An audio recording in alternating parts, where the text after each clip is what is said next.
This podcast is intended for a mature audience. Listener discretion is advised.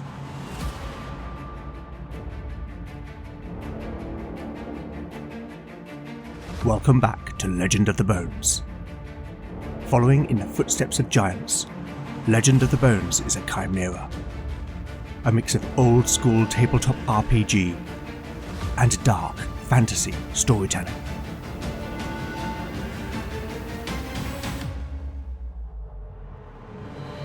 As its name might suggest, in Legend of the Bones the dice rule. There'll be no rerolls, no fudging the dice, no metacurrency. The roll of the bones will determine the character's destiny, and no one will be spared their fate.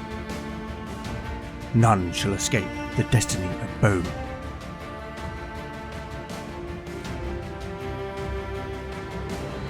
Last time on Legend of the Bones. On their journey upriver to Varfell, the companions came upon the burning village of Lost Withel, which had seemingly been attacked and put to the torch by outlaws. Along with the crew of the Uberdracher, the companions desperately tried to combat the fires, but to no avail, until Lena prayed to Torvin, the god of the sky and storms, to send a deluge of rain to douse the flames. Sometime after, the companions searched through the burnt buildings, and in the remnants of the village hall found a dozen skeletal remains and evidence of a celebration. Soon, the survivors who had fled into the forest returned, and one of them, a man called Ehbron, told how a band of outlaws had recently moved into the area. He explained that the outlaw leader, Roscallan, had made advances towards Ehbron's sister, Morwenna. Morwenna had rejected Roscallan, not least because she was betrothed to another, and in revenge, the outlaws attacked the village during Morwenna's wedding, abducting her in the process. With no time to waste, and with Ehbron's help, the companions tracked Roscallan's band to an abandoned hunting lodge deep in the forest as night fell. Here, whilst reconnoitring the scene, one of the apparent outlaws appeared, and stepping outside began to empty his bladder.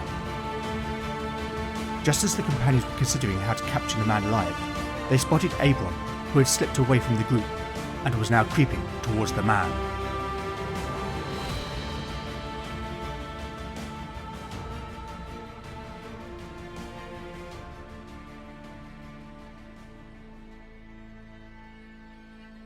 Chapter 50, Part 1, Day 51, Night. Party status: Beric, 43 out of 43 hit points. Lena, 31 out of 31 hit points. Valen, 19 out of 19 hit points. Talion, 24 out of 24 hit points. Canute, 31 out of 31 hit points.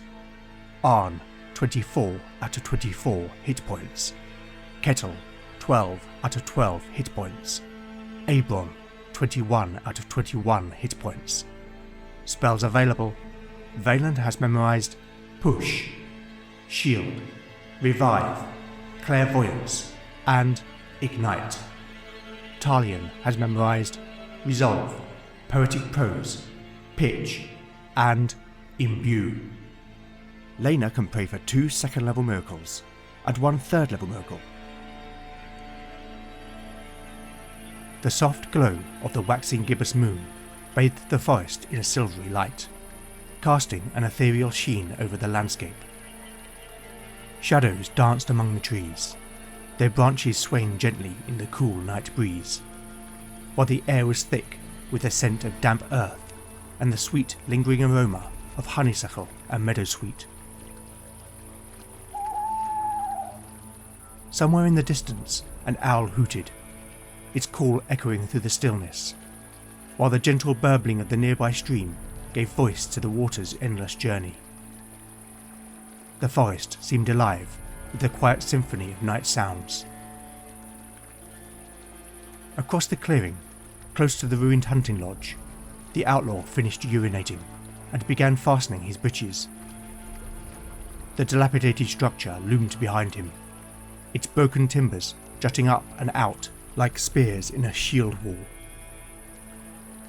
The companions, crouched in the undergrowth, observed anxiously from their vantage point, their breaths held as the woodsman, Ehbron, silently stalked his prey from the shadows.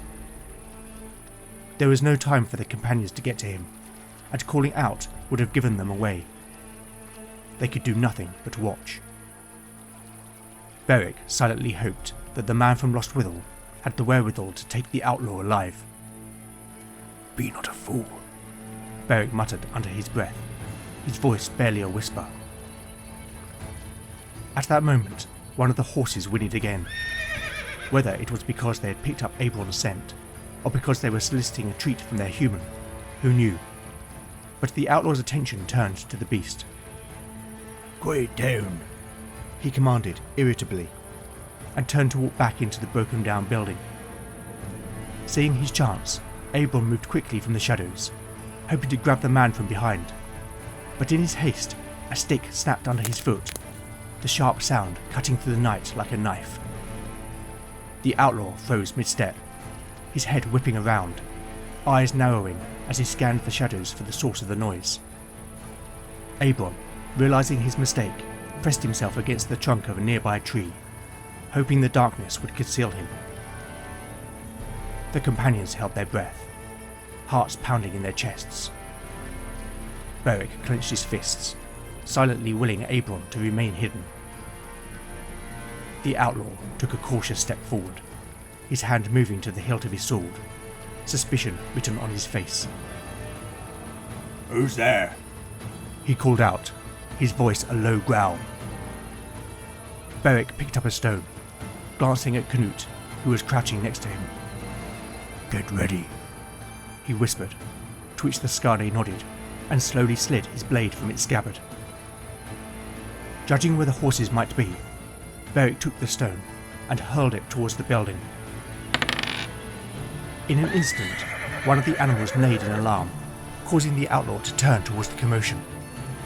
"Now!" Beric hissed, and with a swift movement, both he and Canute broke from their cover, hoping to close the distance between them and the outlaw before the man could react. The outlaw, sensing the movement, spun around, drawing his sword in a flash of steel.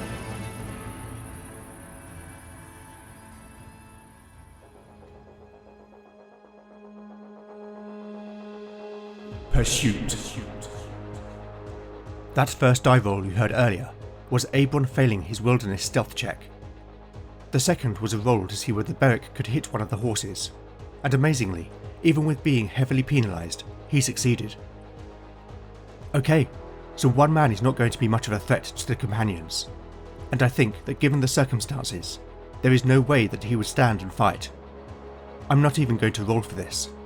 Logic tells me that the outlaw will attempt to flee and raise the alarm. Now, unbeknownst to the companions, the outlaws are hiding out in the cellars situated under the ruins of the hunting lodge, which are accessed via a trapdoor inside the building. I don't think that my normal pursuit rules will work well in this situation, as they are designed for a longer chase, so I'm going to fall back on the BX rules for initiative and movement. Here, the rules state that if running, a character can move their base movement rate in a single round, so for the heavily armoured warriors, this would be 90 feet, more than enough to reach the outlaw. However, this does depend on whether the outlaw is surprised, and if not, then who wins the initiative. As this could end rather quickly, let's establish those two things before we go any further. Rolling a d6 to determine if the outlaw is surprised. A result of 1 or 2 means he will be. A 6. Okay, his heightened state of alert meant that he was anticipating something. Time to roll initiative. The outlaw. A 3. The party. A 4. Beric and Canute get the jump on the man, charging across the clearing before he can react. Right, so first things first.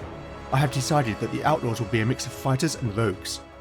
I am going to make a high-low roll on a d20 to determine which class this man is. A low roll will be a rogue. A 12. Okay, so he is a fighter. I'm going to roll up some stats off mic. Back in a minute. Okay, I'm back. This adversary is a second level fighter with 12 hit points. He has a strength of 13, which affords a +1 bonus to hit and damage. and wears leather armour providing an ascending armour class of 12. Now, as the companions want to take this man alive, Beric will barge into the outlaw and attempt to tackle him to the ground. The basic expert rules do not cover this kind of scenario, so I'm going to house rule it. Firstly, Beric will need to make a successful attack roll. This represents his ability to make contact or the outlaw dodging out of the way. However, given that Beric is charging at full speed, I'm going to apply a -2 penalty. Netting that against some of his bonuses, Beric will need to roll a 10 or more. A 17. So far, so good. Next, both Beric and the outlaw need to make an opposed strength test. I've seen a couple of ways to resolve opposed tests, but the one that I will use is that both parties must try to roll under the relevant attribute, and the one that does so by the greatest margin wins. If both parties fail, then failure by the least margin wins. Now, given that Beric also has the full momentum of a charge, I will award a +2 bonus, meaning that he needs to roll as far under 19 as possible. A 2! His opponent cannot beat this. Beric barrels into the outlaw, knocking the wind out of him and sweeping him off his feet as he brings the man to the ground with a thud. Canute is there an instant later, and before the outlaw can recover, the Skane extends his sword so the tip is at the man's throat. The man squirms and begins to let out a yelp, but is quickly silenced when Canute gently presses the blade forward, causing a trickle of blood to appear. Canute brings the index finger of his left hand up to his lips. Shh.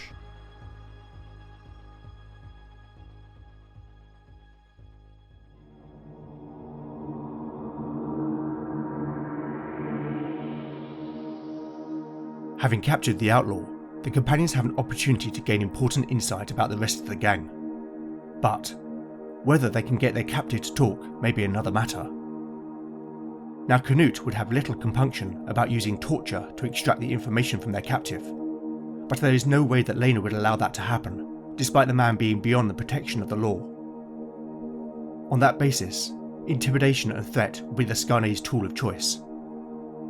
I'm going to make an opposed check between Canute's charisma and the outlaw's morale. Canute's charisma is 15. Here is the roll. A 19! That's 4 degrees of failure. Now to roll against the outlaw's morale of 8. An 8! 0 degrees of success.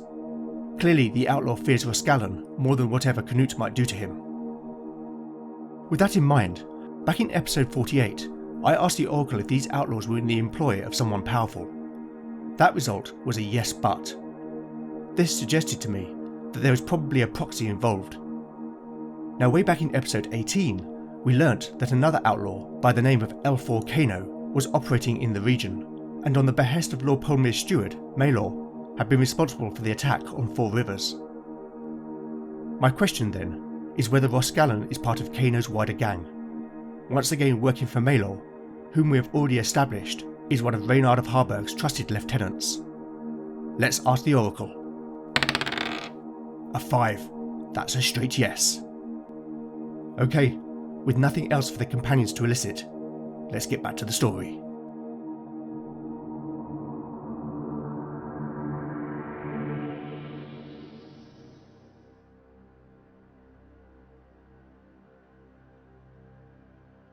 Chapter 50, Part 2, Day 51, Night. Party status. The party status is unchanged. The rope bit deeply into the man's wrists, each desperate struggle only serving to chafe the skin raw until blood flowed freely from the opened wounds. His eyes, wide with alarm and glistening with pain, darted frantically around the clearing. He tried to cry out a warning, but the rag stuffed into his mouth muffled his attempts, turning his cries into pitiful, unintelligible sounds. The outlaw had proven unbreakable, steadfastly refusing to divulge any information that could be used against his comrades. Neither threats of pain nor promises of freedom had swayed him. Perhaps he knew his fate, or maybe it was some bizarre code of honour that kept his lips sealed. Regardless, having failed to extract anything useful, Canute had ordered the man stripped to his underclothes and bound to a nearby tree. We shall take him back to Lostwithal, Canute declared, his voice cold and unyielding. The folk there can dispense their own justice. But surely they will kill him, Lena argued, her voice tinged with a mix of concern and frustration. She glanced over at Ehbron, who was staring venomously at their captive. Aye, more likely than not. Canute agreed without a trace of sentiment. But forget not what he has done. He has chosen to live outside the protection of the law, and now he must face the consequences. Lena opened her mouth to retort, but found no words to counter Canute's logic. The thought of handing the man over to his death discomfited her, but there was no denying his part in the wickedness. Having won the argument, Canute turned his attention to Kettle. Stay here and guard him. The Skarne warlord commanded. If he tries to escape, kill him. Kettle looked disappointed. He was young and eager to prove himself to his lord. He started to object, but spotting Arn shaking his head, thought better of it. Yes, lord, he replied, albeit reluctantly.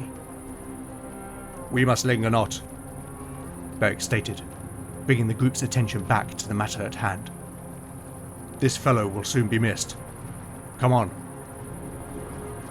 Gathering their things, the big warrior led the way, as the remaining companions crept into the dilapidated structure of the hunting lodge. Up close, it was evident that the place had been abandoned for many years. Only a portion of the wood-shake roof remained, and the interior walls were practically non-existent. Ivy and brambles had overtaken in many areas, and what timber remained was broken and rotten. In what would have been the main living quarters, the companions found it had been turned into a makeshift stable for 6 horses, which stood tethered in the darkness. Beric approached the nearest beast and stroked his muzzle, and it responded by nuzzling against his chest. The animals looked on docilely as the companions began to search for some clue as to the whereabouts of the other outlaws. It did not take long before Arn signalled the companions to one of the corners, and gathering round, they saw that set into the floorboards was a trapdoor.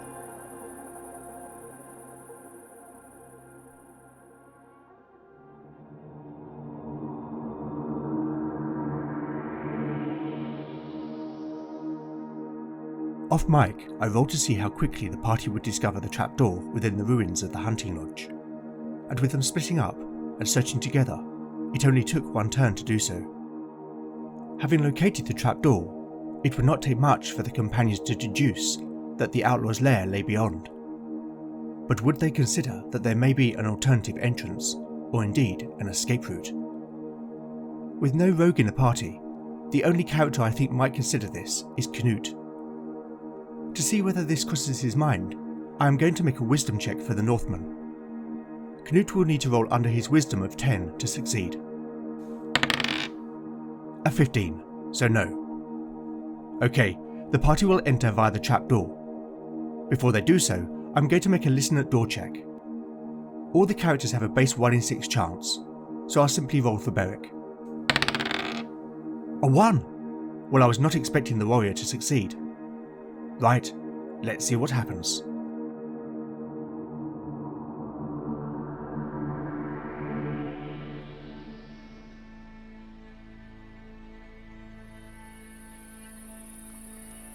Beric laid his body prone, pressing his ear against the rough, splintered wood of the trapdoor.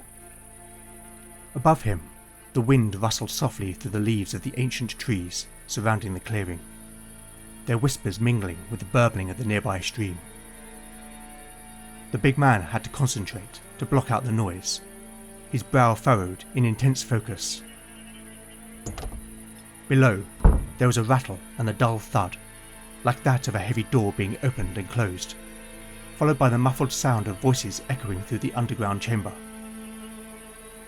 2 men, by Beric's reckoning, though the words were too indistinct to make out. The air was thick, with the scent of damp earth and rotten wood. A moment later, the voices fell silent, and the door opened and closed once again, with a creak and a thump. Beric got to his feet, his movements slow and deliberate to avoid making any noise. 2 men, but what is left? So there must be several rooms down there. He relayed in a low, gravelly voice, barely above a whisper. On, he said, turning to the Skarne warrior, whose eyes glinted with the reflection of the moonlight.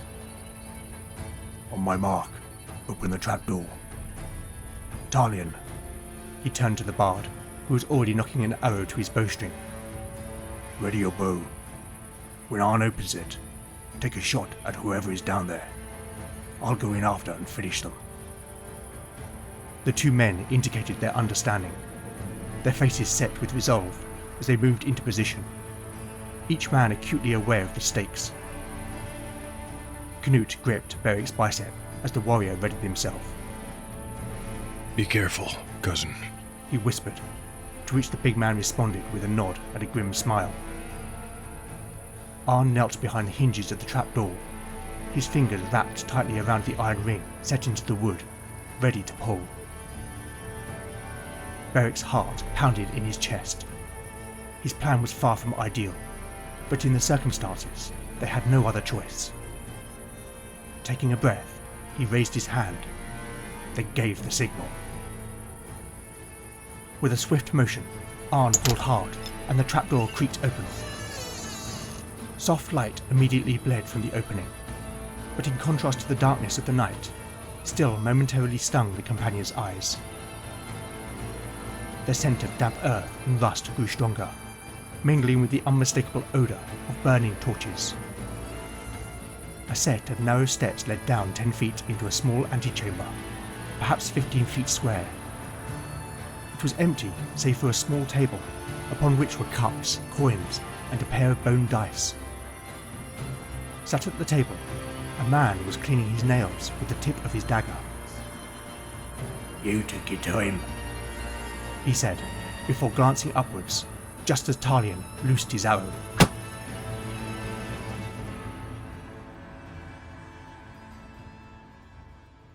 Entering combat. Once again, a single outlaw is not going to cause the party much trouble, but the companions must neutralise the enemy fast, or they will raise the hue and cry. First, I need to determine whether this outlaw is surprised. Now, given they were expecting their comrade to return, they will likely be off guard, so I'm going to increase the chance of surprise to 3 and 6.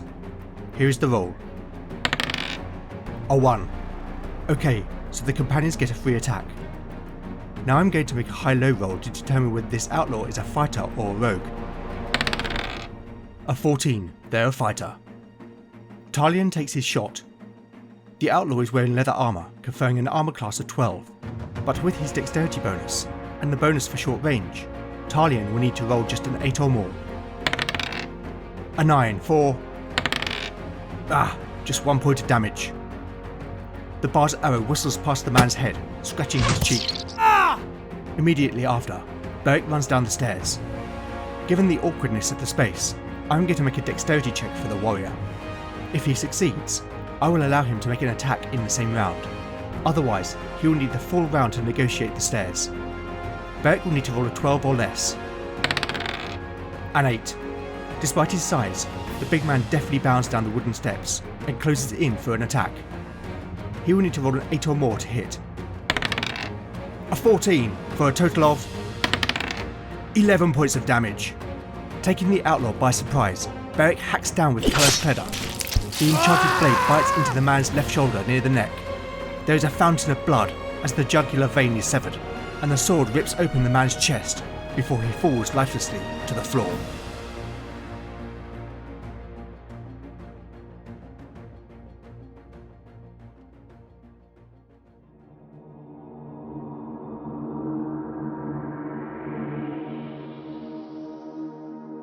With 2 of the 9 known outlaws taken care of, I need to establish whether this is the full extent of their strength.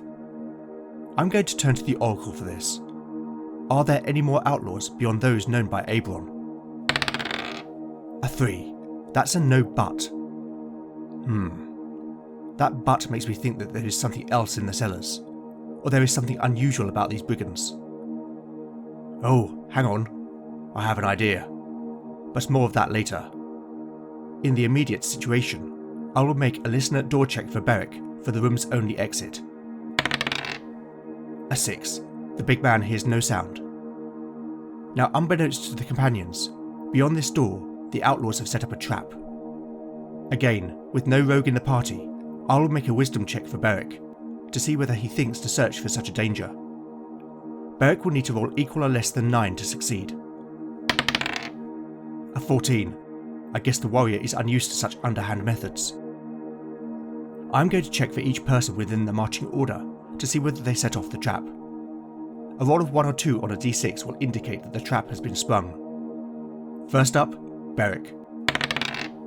A 4. Canute. A 2. Okay, I'm going to make a couple of rolls off mic for the result of Canute triggering the trap, and we'll see what happens in the narrative.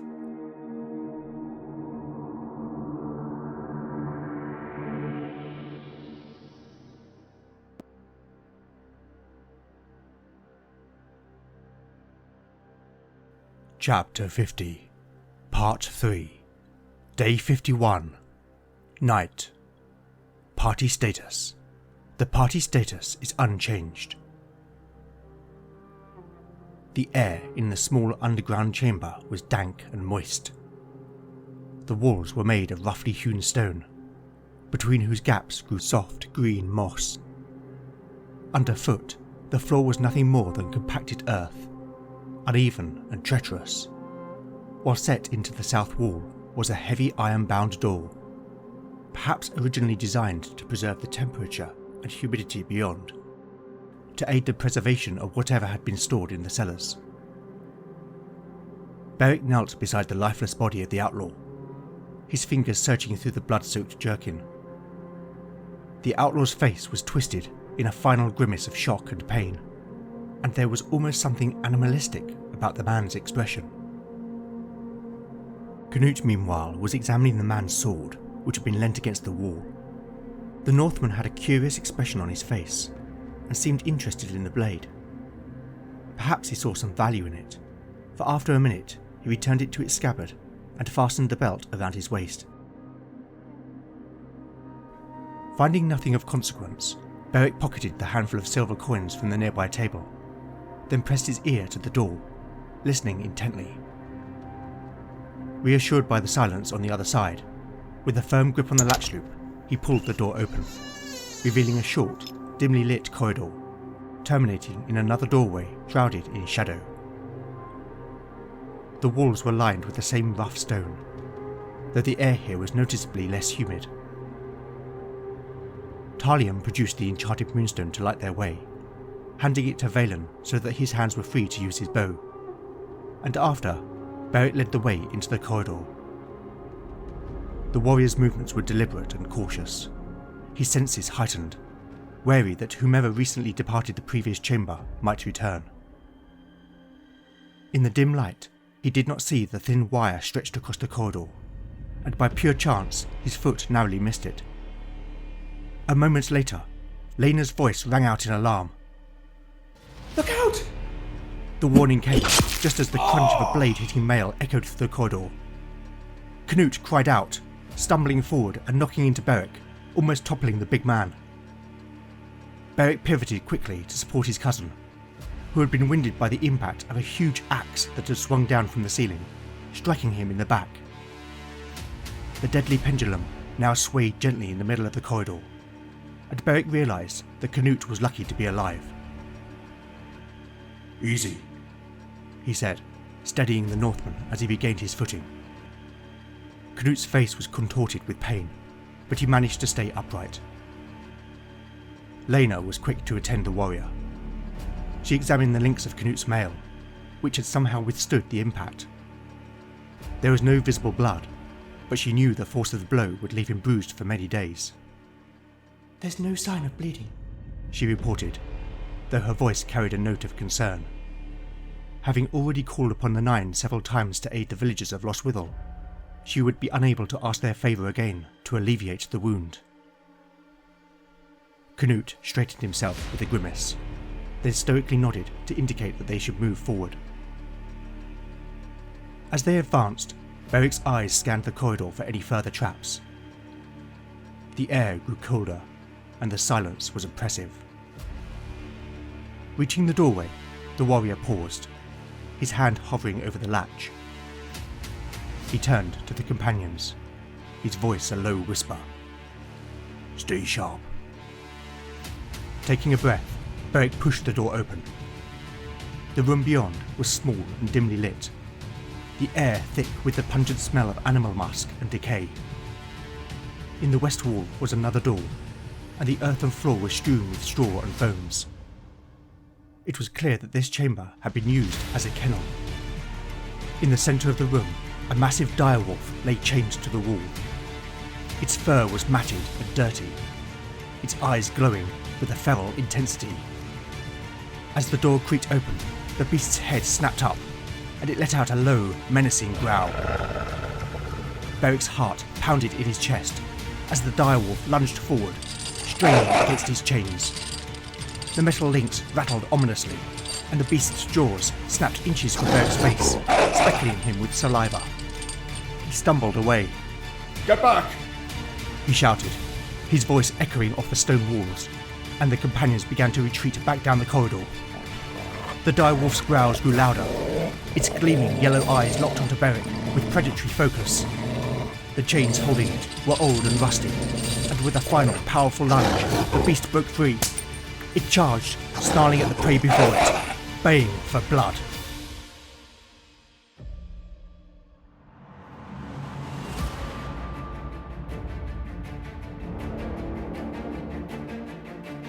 Thank you for listening to Legend of the Bones. I hope you've enjoyed the show.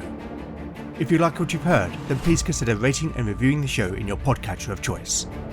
Not only do I love seeing the feedback, but it really does help the show to reach new listeners. As always, where would I be without my amazing cast of voice talent? Just one person to thank in this episode. Returning once again in the role of Canute is Jon Cohen, the creator of Tale of the Manticore. Thanks Jon, you always deliver. If you've not yet listened to Tale of the Manticore, then you are missing out on something truly special, and I cannot recommend it highly enough.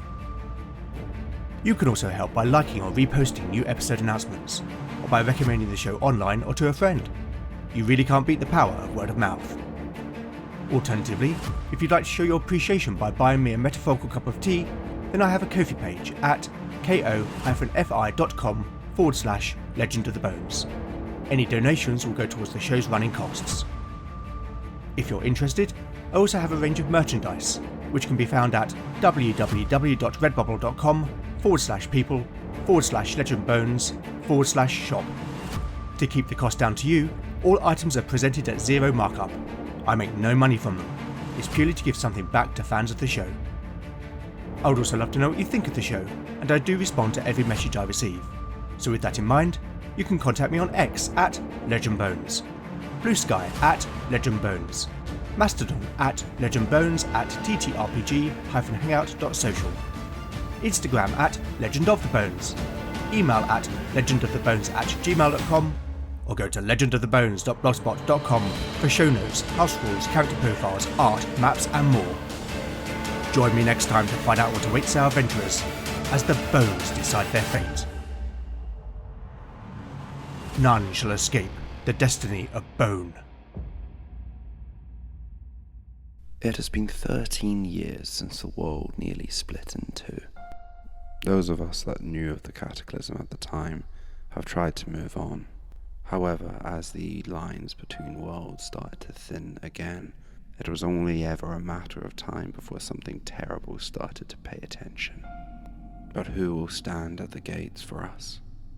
Why, for our employees at Thorn Investigations, of course. Least I can do for, all that you do for me. My reflection looked back, distorted. There's absolutely nothing normal about this. This wasn't right from the start, so why don't you tell me the bits you're leaving out? The Thorn Files is a Monster of the Week actual play podcast, perfect for fans of mind-bending mysteries and terrifying monsters. We have new episodes coming out every other Friday, and you can find us on whatever podcasting app you use.